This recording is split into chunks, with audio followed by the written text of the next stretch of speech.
Okay, let's dive right into this. Welcome, everyone. Today, we're exploring one of the absolute most spectacular transformations in human history. Seriously, this reads almost like a superhero comic book. We're going to look at an entire country that did a complete 180-degree flip in just 50 years. We're talking about a nation that went from living exactly like it did 1,000 years ago straight into the modern age. We call this incredible leap the Meiji Restoration, and to really wrap our heads around how massive this change was, I want you to think of it like, well, the ultimate, most extreme classroom makeover ever. So, to set the scene, just imagine Japan as a giant, completely isolated classroom. And for over 200 years, this classroom had its doors locked tight from the inside. Strict rule, no outsiders allowed, period. They just lived quietly by themselves, totally ignoring all the crazy new inventions the rest of the world was coming up with. But imagine you're sitting at your desk in this super quiet room and suddenly, bam, the door gets violently kicked open by a giant outsider who demands you change all your rules right this second. Pretty shocking, right? Well, that is exactly what happened to Japan. Just imagine this terrifying moment. The year is 1853. An American naval officer named Commodore Perry sailed right up to Japan's locked doors. And he didn't exactly knock politely. He didn't show up in a little wooden rowboat either. No way. He arrived in a fleet of giant, black, steam-powered warships that were just belching thick, dark smoke into the sky, totally loaded with heavy modern cannons. The ruler of Japan at the time was, well, absolutely terrified. He was scared stiff seeing these massive weapons. He felt like he had literally no choice but to give in to this giant bully and agree to a bunch of super unfair rules just to keep everyone from getting blown up.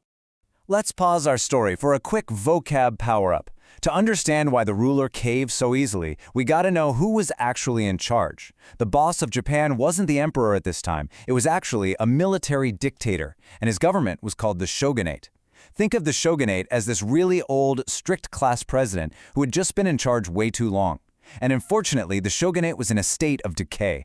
Now, decay means something is slowly falling apart, right? Like rotting or just losing its strength. The shogunate's power was decaying. They were weak, and they simply couldn't protect the Japanese people from these scary outsiders. So, as you can probably guess, the people of Japan were not happy about this. Actually, scratch that, they were furious. They were already dealing with famines, meaning a lot of folks were hungry and starving, and now they had to watch their weak shogun totally cave to these foreigners' demands. The young samurai, the fierce warriors of Japan, looked at this decaying leadership and basically yelled, "This class president is terrible. You're fired." This massive anger led to a huge explosion, basically a mini civil war within the country. The citizens fought back, they kicked out the old shogunate, and they brought back the true principal of the school, the emperor. Time for another vocab power-up, and this one is actually the title of our whole explainer today, Restoration. Restoration means bringing something old back to life, or in this case, returning a rightful ruler back to power. By firing that weak shogun, the people restored the young emperor to his rightful throne. His name was Emperor Meiji, and that is exactly why this massive historical event is called the Meiji Restoration. They restored the true king, and with a fresh new boss in charge, it was time to completely fix up the country. Now, the new young emperor and his smart advisors realized something absolutely crucial. Being angry wasn't going to be enough to beat these foreigners.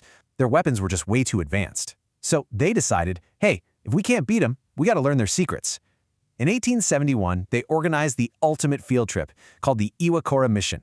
They packed over 100 of their top officials onto boats and sent them traveling all across America and Europe. They studied the whole shebang, how Western schools worked, how their laws were written, how factories built stuff, and how their armies fought. They were incredibly hungry for knowledge. When those students came back from their giant field trip, they brought the blueprints to completely modernize their country. It was time for the grand national makeover. Step 1. Clear the desks. See, before the makeover, Japan was all divided up into lots of little private kingdoms, each ruled by local warlords with their own private samurai armies. The new government looked at this super messy classroom and just crossed it all out. They said, nope, no more private armies, no more private lands. They cleared it all out to make Japan one single, strongly united country under the emperor. Let's unlock 2 more secret passwords to really get this massive shift: abolition and the feudal system. Abolition means completely throwing away or getting rid of an old rule. And the feudal system? Well, that was an incredibly unfair, rigid setup where you were permanently stuck in your social class. Like, if your dad was a farmer, guess what? You had to be a farmer. If you were born a samurai, you were a samurai forever. So the abolition of the feudal system was a massive deal. It basically meant tearing up that old, unfair seating chart where everyone was stuck in one place for life.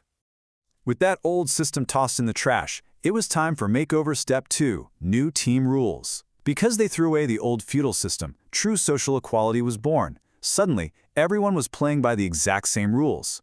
A merchant could step up and become a powerful leader, and a poor farmer could go to school and become a doctor. Even the famous samurai had to go through a huge change. They weren't even allowed to carry their sharp swords in public anymore.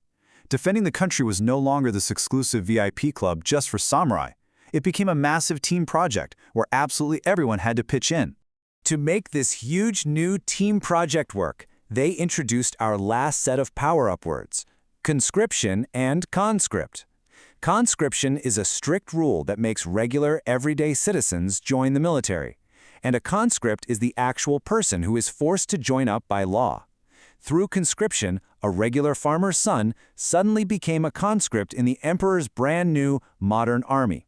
Instead of fighting with old-fashioned swords, these new conscripts were handed modern Western-style uniforms, rifles, and cannons.